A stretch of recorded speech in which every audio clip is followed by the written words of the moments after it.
The FFA competitions we do are important. The trips we go on are important. The livestock shows are important. But what's the most important thing that you do every day is that you're teaching agriculture to 27,000 students statewide. We're the only program that does that. And you're teaching them how to work.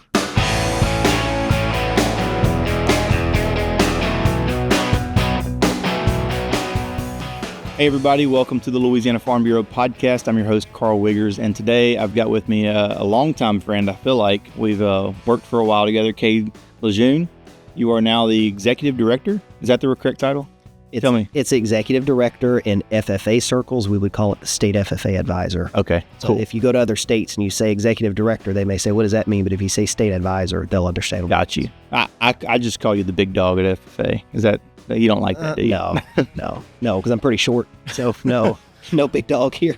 I've known you. You've been kind of my point of contact almost since I've been at Farm Bureau. Whenever we do anything with FFA, whether it's a takeover show for Twyla, or if I'm coming and doing a story or coming and speaking to groups or whatnot. But I've interacted with you in your state admin capacity a lot. Right. That's not where you began. Tell me about where you come from as far as your background getting to where you are now as state advisor or state executive director. Yeah. I grew up in Mermentau. You know where that is? No, I do not. It's in Acadia Parish. So if you go to Crowley. Okay. Go to Crowley. Okay. Sounds like rice country. It is. You cannot access it from the interstate, though. It's the only town between Lafayette and the Texas state line that does not have an I-10 exit to get to. Interesting. So you have to either get off at Esterwood or you have to get off in Jennings. Okay. You get on Highway 90, and it takes you to Mermentau. And when I first brought my wife there, we first started dating, she's like, where in the heck are you taking me? Like, we're out in the middle of nowhere. Little small town. My parents have lived there ever since they've been married. I went to elementary school there. I went to high school in Midland, which is the small little Class B high school that the little Fifth Ward towns feed into. But you're right. It's surrounded by rice fields, surrounded by soybean fields, surrounded by crawfish fields. That's all you see when you drive through there. The biggest industry in Mermentau is the rice mill. Right. Broussard Rice Mill. It's right there on the railroad track. So I saw it. I didn't grow up as a farmer. My dad worked at a shipyard. My mom worked at the Bungie grain elevator on the Mermentau River for a few years, and now she works at the elementary school there. But I had an uncle who was an ag teacher. Okay. And one of the earliest things I remember ag related when I was a little kid, we had, my grandpa had pigs at his house. Okay. We lived on their property, and my uncle would come over to castrate the boars every now and then. The first time I saw that, I'm like, it's quite the... why are we doing this? So he ended up teaching ag for 20 years in Elton. He became a school administrator. And then when I got to high school, it was pretty common for the boys where I lived to work on those rice farms. Okay. I worked for one of the family farms there for a couple of summers. They let me drive the rice truck back and forth to Crowley when it was harvest season, go and bring it to the dryer. I had to walk in my hip boots through hip-deep water in rice fields, pulling that indigo. The farmer said this is called character development. Oh, yeah. Don't let the snake get you. We had fun. We had something similar. I was not a rice kid, but in our fields it was seamy weed or whatever. I don't know what the technical term is for it, but the best way to get rid of it is to dig it out of the dirt and carry it out of the field carefully so you don't drop seeds everywhere. Right. But yeah, no one knows that experience until it's 95 degrees outside in July and you're walking around in hip boots. I can only imagine how much that knee-high, hip-high water changes that humidity there. It's a lot, and it's quite the workout when you're getting stuck in that old mud. So, that was your experience on a farm. What was were you in ag? Your uncle was an ag teacher. Were you in ag classes all through high school? Was that something that was interesting to you even then? Yeah, the school, it was small. We didn't have many electives, so either you picked ag or you picked home ec, and I decided to do ag. Yeah. Most of the boys did, and we had a lot of girls in the program too. We had a really good ag teacher. His name was David Broussard. We owe a lot to him for what he did for us as students, but it was probably my 10th grade year that I realized, hey, I really like this, and I think I could do this as a career. I'd been thinking about possibly being a teacher even before that. But you didn't want to be a farmer after that experience out in the rice field? Well, the farmer who I work for, he has no heirs, and he told me, he said, if you go get a degree in ag business, he said, this could all be yours one day. I'm like, it's 300 acres. I don't know that I could really make a living on something that small. It was a lot of fun. Yeah. Don't get me wrong. I'd love to be a farmer. A lot of work. I've said the same thing. Like, I'll go to a farm and I'm like, man, I don't know how you do it. Like, this is such hard work, and my family does it. And I'm just like, man, I'm gonna keep my camera rolling. I understand. So anyway, I did ag and FFA all 4 years. I was participated in FFA on the local level. I got to serve 2 years as a state FFA officer. Once I did that, I mean, that sealed the deal. You were This in. is definitely what I'm going to do. That was the first time I really got to travel, around the country. First time I ever flew on an airplane was on an FFA trip. So for me, that was always something that I appreciated as a student. And when I became an ag teacher, I wanted to do that for my students too, because I told a lot of our administrators before, I said, you don't realize a lot of these students, for example, when I was teaching in Springfield in Livingston Parish, some of these kids are never going to leave this parish, much less leave the state. Mm-hmm. So to give them an opportunity to travel to conventions, to camps, to go to Indianapolis for the National FFA convention, mm-hmm. that's really once in a lifetime, and it could be life-changing for them. So I made sure as an ag teacher that we incorporated those opportunities into the program so that they could have that too. Yeah, that's really cool. So you went to college, you went to LSU, mm-hmm. you became an ag teacher. Yep. You taught here in Baton Rouge and Livingston Parish. You're still here thanks to your wife. Right. And thanks to eventually climbing the ladder, I guess we can say, to administration, right? That's a safe way to say it. Yeah. So what's it been like, I guess, that journey from that 10th grade, like light bulb moment, getting on the state board, to being an ag teacher, to now administration world where you're seeing it from a different perspective? What's that like for you, I guess, having hit all those points in life? I think I look back and I realize, one, it took a lot of work. Mm-hmm. I think the vast majority of our ag teachers in the state really do want to do a good job for their kids because they understand how important those ag programs are. When I think an ag program in high school, that's usually the program that provides service to the school. It provides service to the community. It gives an outlet for students who may not find their way anywhere else on that campus. I had students who did not do well in any other class they took. Their other teachers thought they were a lost cause, but boy, they sure liked coming to my class because they knew that they weren't going to sit in the desk all day long and do things that they didn't like. They were going to have the opportunity to get out, to have an active class, have something active, but I could then use that as motivation for them. Say, that's fine, I want you here too, but you have to perform in the other classes too. It's a privilege to be here. And so it's a motivation for those students to be able to do that. And so I think having had that experience as a teacher and now in a state staff role, that's the kind of professional support that we try to provide to our ag teachers to make sure that they understand, yes, the FFA competitions we do are important. The trips we go on are important.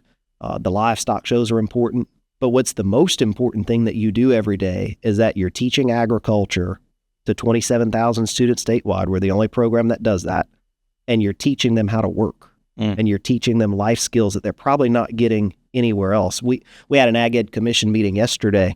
Jump Start is a big part of the Department of Education. We have to provide industry-based credentials for our students. And part of the conversation was making sure that our agriculture credentials are aligned to what industry wants. And, there was a lot of talk about what are the technical skills that they're learning in the ag program. And I can list dozens and dozens and dozens of technical skills that they learn in their ag programs. But for every industry representative that I've spoken to in the last 8 years, if you ask them, what do you want in an employee? They don't mention any of those technical skills. Not the skills. They want somebody who can work hard, somebody who can wake up in the morning, show up on time, somebody who will be dedicated to the job and who's willing to learn.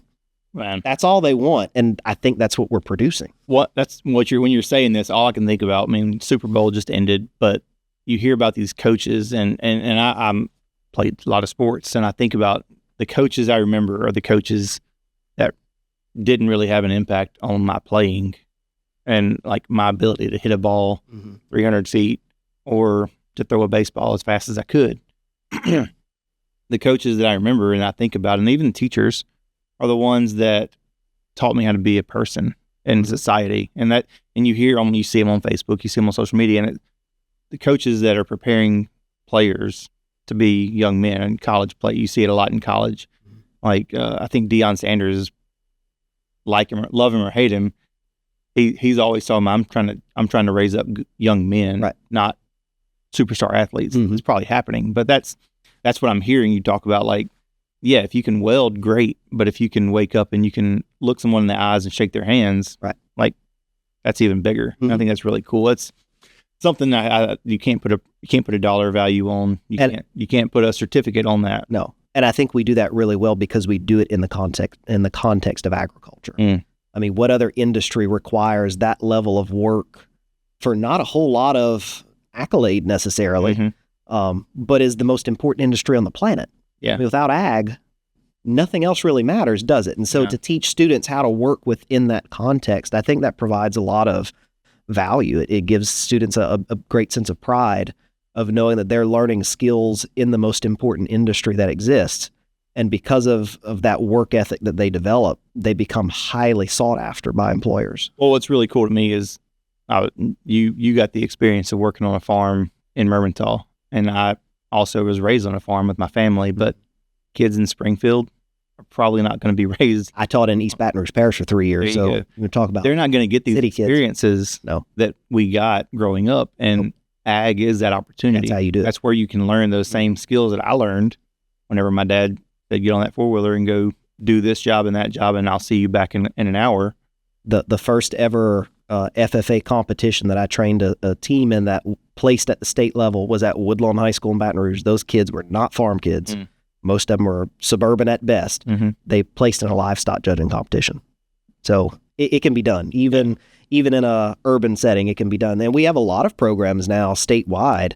I think of Acadiana High School right now. They were at the state livestock show yesterday. That's in Scott, Louisiana. It's not inner city, but it's definitely suburban. Those are not country kids.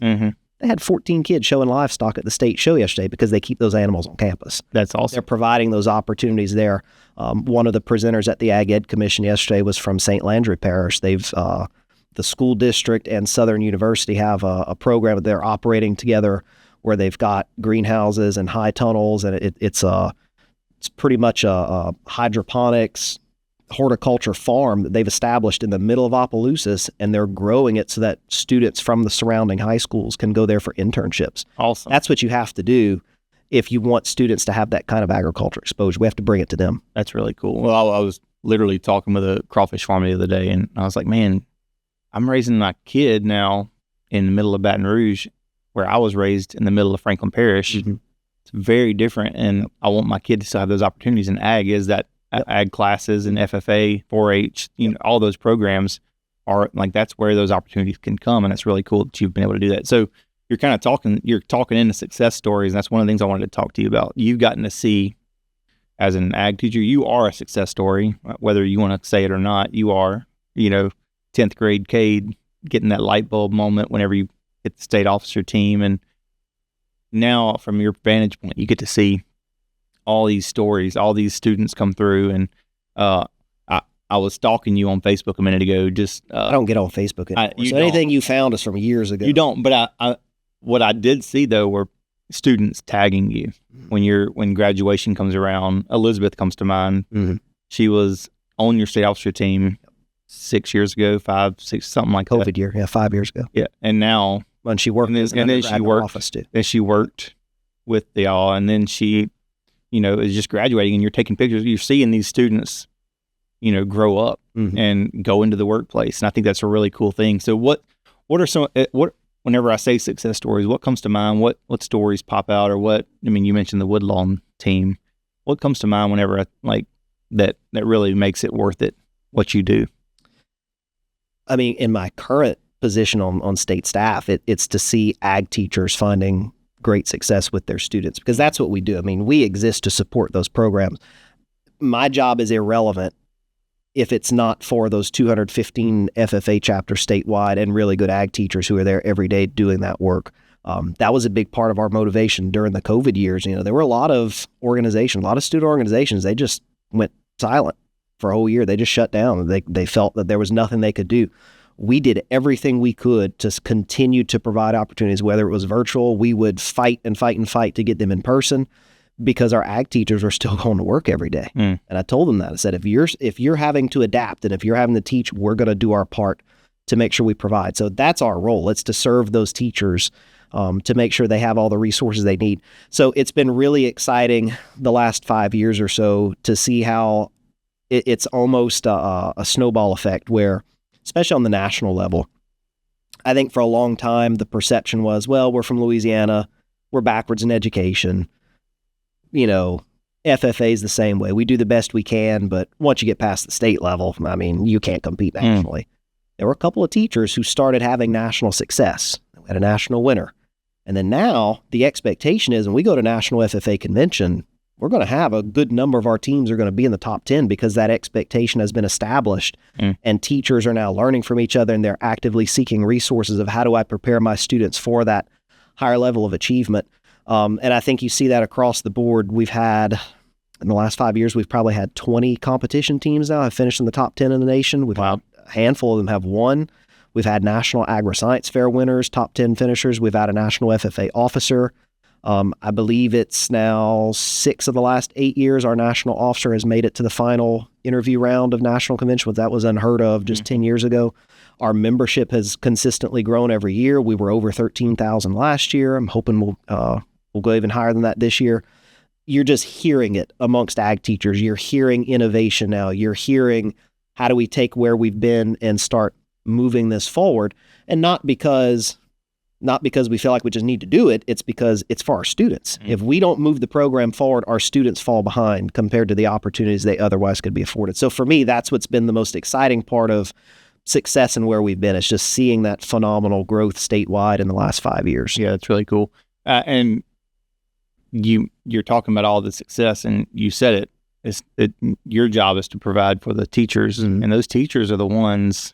Those advisors on that chapter level are the ones helping build that team and get them to that success. That's what makes or breaks a program. Yeah. If you don't have a good dedicated teacher, the program fails. What's the world of ag teachers like right now? Is it are numbers climbing, dropping, or are students still pursuing that career? It's challenging. The number of teaching positions is growing every year because schools want ag programs. They're starting to open more positions. We've got a lot of our schools that are, the school populations are growing, so they're hiring additional ag positions. We're not producing enough certified ag teachers out of our universities, though, to keep up with that demand. So this school year, we have 35 first-year ag teachers statewide. We only have 289 teachers total that teach ag in the state. So 35, that's a big percentage. Yeah. First year. Of those, less than 10 were traditionally certified through a university program. Really? The rest of them have alternatively certified some other way. They were certified teachers in another subject. They went through iTeach. They came back to school, got a master's degree, got teacher certified. And look, something like 50% of all of our ag teachers statewide are alt certs. So they can do a really good job. It's an additional challenge, though, especially if they were never part of an FFA program coming up through school. They don't conceptualize what is that supposed to look like. So it's incumbent upon us as state staff to provide more professional development opportunities for those teachers, especially the alternatively certified ones, to connect them with mentors, because that first year of teaching ag is tough. Yeah. If you make it past year 1, you'll probably get to year 2. If you make it past year 3, you'll probably stay in. We have to get them past that first year so that they don't completely feel overwhelmed. So definitely working to provide more resources for alternatively certified teachers. We did a mid-year professional development in January. We want to start doing those a couple of times a year to catch them, because if we do get new hires, they either start January typically or they start July 1. Right. So we want to make sure we're catching them in both of those points of the year.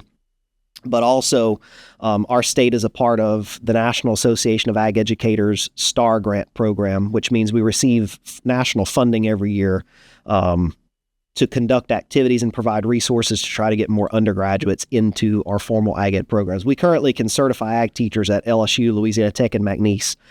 We need all 3 of those universities to ramp up the number of students that are coming out of those schools so that we can have certified teachers ready to go. Is that trending, though? I feel like a lot of especially like when you think about state officers, granted that's only 8, 10, 11 kids, but is that number trending upward in students are pursuing that? What do you see? Historically, the number was trending up, and then COVID happened. And then nobody wanted to be a teacher anymore because of that experience of seeing nobody knew how long are we going to have to do virtual teaching for. Yeah. So you're having to kind of make up ground. I can't necessarily speak for Tech and McNeese because I'm not there, but I'm at LSU, so I see those numbers. We had a large cohort that came into ag ed, and during COVID, they all switched out of formal ag ed and they went either over to informal or to ag leadership. They got out of the certification program.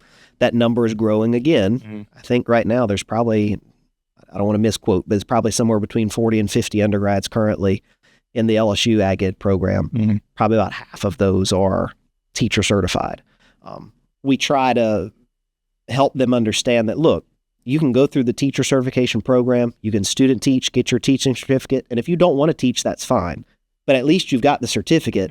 That way, if you do decide, maybe I do want to do it, you don't have to go back and try to get alt certified after that point. There's great benefits to being an ag teacher in the state. They're 12-month employees. They good benefits. I mean, you can make a really good living as an ag teacher. And on the 4-H side, too, we want students in that program because that's where our extension agents are going to come from also. So Dr. Tarifa and I mean, we definitely do some cross recruitment. Like, I don't care necessarily if you come here to be an extension agent or an ag teacher. We just want you in the program so that we can put you with students somewhere, because there's a big need in the extension world too.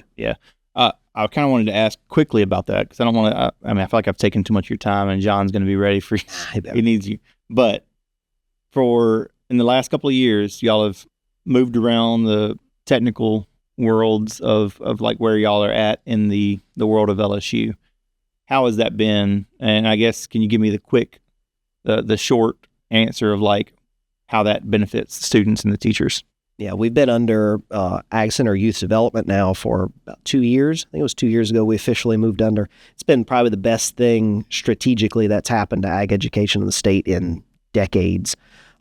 It gave us a more permanent, solid footing on which we know that we now have staff. We have resources for those staff so that we can carry on the mission of ag education. But it's also been really exciting to see how LSU Ag Center administration has embraced us, because I think, especially Dr. Lee, he sees the value of what our ag education students bring. If you want to recruit the best ag students in the state to go to LSU, guess where they're coming from? They're coming from your ag programs. And I think they recognize that. So we do as much as we can to make sure that we have opportunities for our students to be in front of LSU administrators. We make sure that they're invited to all of our events so that they can see what's going on. And it's collaborative. I mean, we work with all of the universities in the state because they all provide resources to us as it regards hosting competitions and opportunities for students. But specifically to LSU, the amount of resource that's now being put into the state FFA office to ensure that that program is solid and is sustainable has been nothing short of remarkable. And we're extremely grateful for that. Well, I was talking to Dr. Smith recently, and she was talking about this. She said the word synergy with y'all and 4-H kind of working together, because y'all are, in a way, y'all are all working towards the same thing. Y'all are developing youth, which, it's in the youth. At its core, if you talk about youth development, it's youth development just two different ways. 4-H is informal, outside of classroom learning. We're formal, inside classroom learning.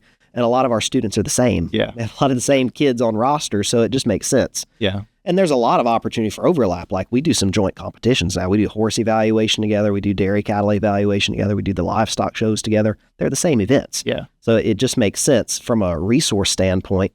Yeah. Share the resources that are there. Yeah. I really love to see that. So finally, let's finish with this.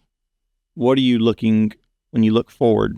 You talked about the last 5 years, COVID, from COVID on, and what are you excited about for the next 5? I know you've only been in this new role for a few months, but have you looked ahead and got a 5-year plan going for FFA? Yeah, and I mean, that's always being reevaluated. We've got a lot of stakeholders who are vested in our program. It's our ag teachers, it's the Department of Education, it's ag and forestry, it's industry, it's LSU, it's parents. There's a lot of people who will have a little bit different idea of where ag education should go.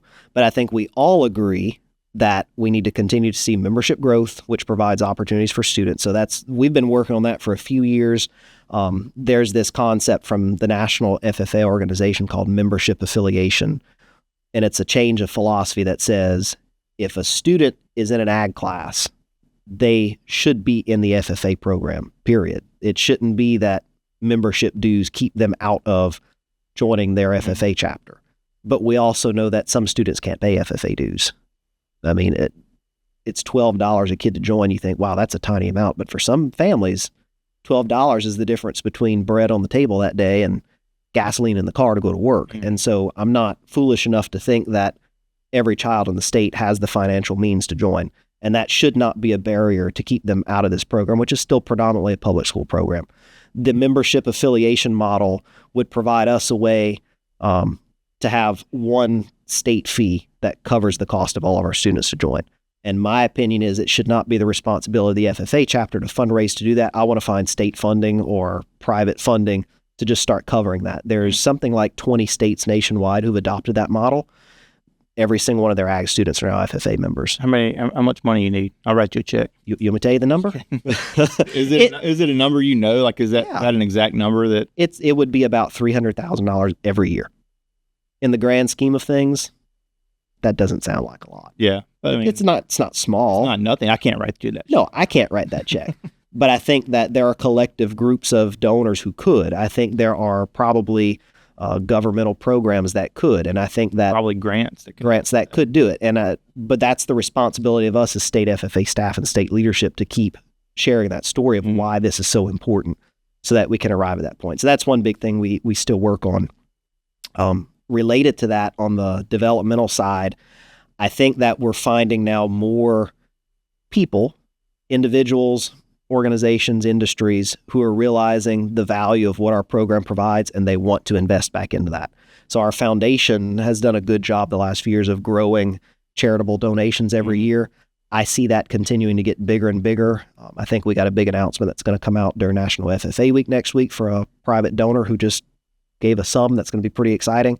And I think that he's not going to be the last. I think there's more opportunity for that to happen as we show that we're competent, we're delivering a quality program. We can be good stewards of those funds and those donations to make sure that it's going back to students. So we want to see a growth in what we can do financially to help our kids in the next several years.